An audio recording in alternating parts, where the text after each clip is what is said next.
बलूचिस्तान वाला जो एरिया था 12th सेंचुरी में एज सच कोई बाउंड्री वगैरह नहीं थी इस एरिया की, और ना ही इस एरिया का नाम कहीं बलूचिस्तान था। ये जो इस मैप में आप पिंक एरिया देख रहे हो, यहाँ पे अलग अलग एरिया में छोटी छोटी बलूच ट्राइब रहती थी, जैसे मकरान ट्राइब, कच्ची ट्राइब, सिस्तान ट्राइब, टर्बट ट्राइब। यहाँ कोई पॉलिटिकल सिस्टम नहीं था, बस हर ट्राइब का अपना एक सरदार होता था, और ऐसे ही अलग अलग ट्राइब्स इस एरिया में रह रही थी। और अगर आप इस मैप को ध्यान से देखोगे तो आज का जो ईरान और अफगानिस्तान है, उसका जो बॉर्डर है, उसके पास वाले एरिया में भी उस टाइम पे ट्राइब्स थोड़ी थोड़ी जगह इन्होंने ले रखी थी और वहां पे रह रही थी, क्योंकि उस टाइम पे बॉर्डर क्लियरली डिसाइड नहीं था।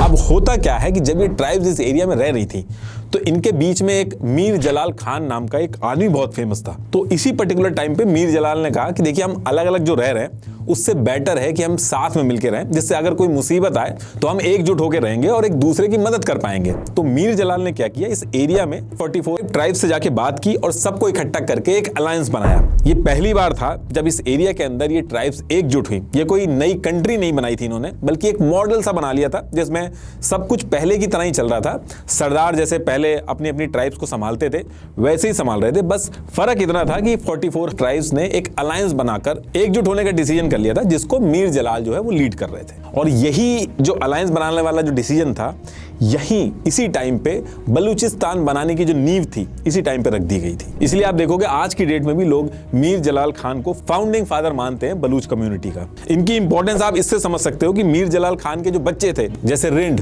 लशारी, कोराय, बीबी जाटो, आज की डेट में बलूचिस्तान में कई ऐसे एरिया हैं इनके बच्चों के नाम से पड़े हैं, जैसे Rindabad village, Korai village, Jatoi city, ये सब इनके बच्चों के नाम से डिराइव हुए हैं। अब देखिए, काफी टाइम तक ये जो मॉडल बनाया गया था ये चलता है। इसके बाद 15th सेंचुरी आते आते मीर जलाल के बाद मीर चकर रिंद जो थे ये भी आए। इन्होंने भी सेम चीज की, इसको और ऑर्गेनाइज किया और सारी ट्राइब्स को एकजुट रखा। और उस टाइम पे ये जो एरिया था, ये जो सेमी ऑर्गेनाइज स्ट्रक्चर में रह रहे थे, उस टाइम पे बलूचिस्तान नहीं बल्कि रिंद लशारी यूनियन नाम से लोग जानते थे इस एरिया को।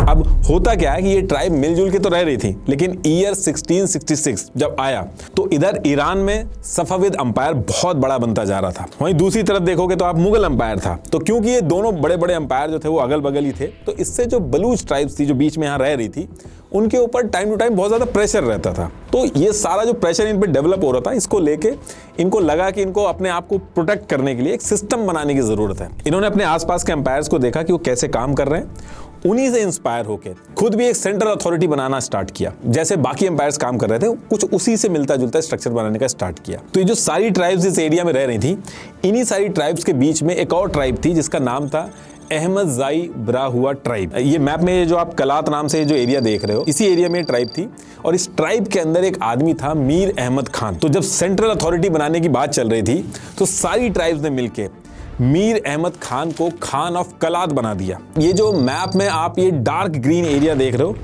इसको खान ऑफ कलात यानी कि मीर अहमद ये डायरेक्टली रूल कर रहे थे, और जो लाइट ग्रीन एरिया है इसको खान ऑफ कलात ने इनडायरेक्टली रूल किया। और ये जो पूरा ग्रीन एरिया, चाहे वो लाइट ग्रीन है या फिर डार्क ग्रीन है, इस पूरे एरिया को कहा गया खानेत ऑफ कलात।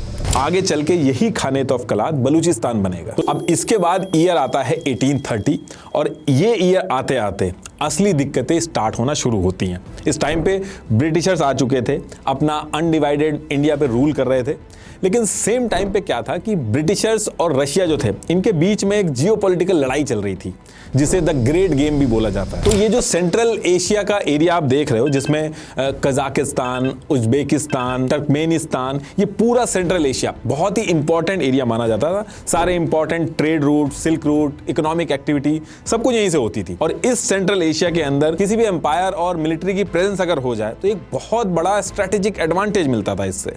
तो रशिया ने क्या किया कि धीरे धीरे करके सेंट्रल एशिया के कजाकिस्तान, उज्बेकिस्तान, इन पे कब्जा करके अपना जो एम्पायर था उसको एक्सपेंड कर लिया था, और इसके साथ साथ वो अफगानिस्तान की तरफ भी बढ़ रहे थे। तो अब यहां से ब्रिटिशर्स ने अपना दिमाग लगाना चालू किया।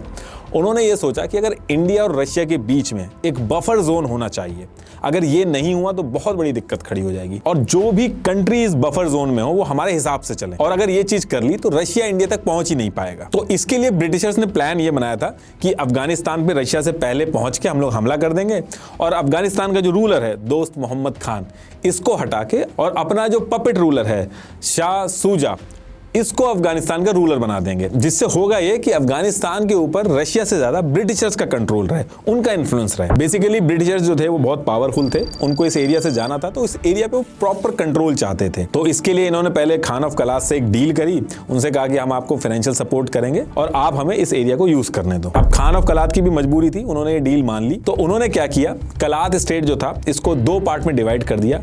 एक पार्ट ये रीजन था पिंक वाला, क्वेटा, बोलन पास, चमन, चगई, ये वाला एरिया। ये एरिया जो था ब्रिटिशर्स ने डायरेक्टली कंट्रोल किया अपनी मिलिट्री के दम पे, और बाकी जो एरिया था ये इनडायरेक्टली कंट्रोल किया, अपने हिसाब से चलाने वाले रूलर को वहां पे बैठा दिया और time to time financial support दिया, ताकि अंदर का जो एरिया है वो भी कंट्रोल में रहे। लेकिन जिस तरीके से इंडिया को अपने अंडर कोलोनाइज किया था, वैसे कलात स्टेट को ब्रिटिशर्स ने कभी भी नहीं किया था। तो ब्रिटिशर्स ने अफगानिस्तान पे भी हमले करके, बातचीत करके, अलग अलग टैक्टिक्स यूज करके वहां पे अपना इन्फ्लुएंस बनाया, और ईरान में भी ऐसे ही अपना इन्फ्लुएंस बढ़ाया। अंग्रेज जो रशिया और इंडिया के बीच में एक बफर जोन बनाना चाह रहे थे, वो बहुत ही आसानी से इन्होंने बना लिया। और ये जो बफर जोन ये लोग बना रहे थे, इसके चक्कर में कलात स्टेट के बॉर्डर की भी मार्किंग स्टार्ट कर दी थी, मतलब ऑफिशियली बॉर्डर बना के रजिस्टर करने शुरू कर दिए थे। अब देखिए यहां से एक बार फिर से मैप देख लीजिए। पिंक एरिया ब्रिटिशर्स ने मिलिट्री के दम पे अपने पास रखा था, ये ग्रीन एरिया में खान ऑफ कलात को इनडायरेक्टली रूल करने को दिया था। और फिर इसके बाद ईयर 1887 में ये जो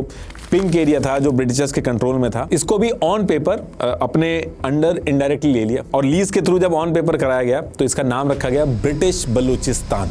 और इस तरीके से ऑफिशियली पहली बार बलूचिस्तान का नाम यूज हुआ। बाकी बचा हुआ जो ग्रीन एरिया था वो अभी भी उसको कलात स्टेट ही बोलते थे, खानेत ऑफ कलात। अब देखिए इसके अगले 50-60 साल तक एज सच कोई बड़ा इवेंट नहीं होता है, और फिर ब्रिटिशर्स के जाने का टाइम पास आ जाता है। जो अनडिवाइडेड इंडिया था उसका बंटवारा होना था, पाकिस्तान बनना था।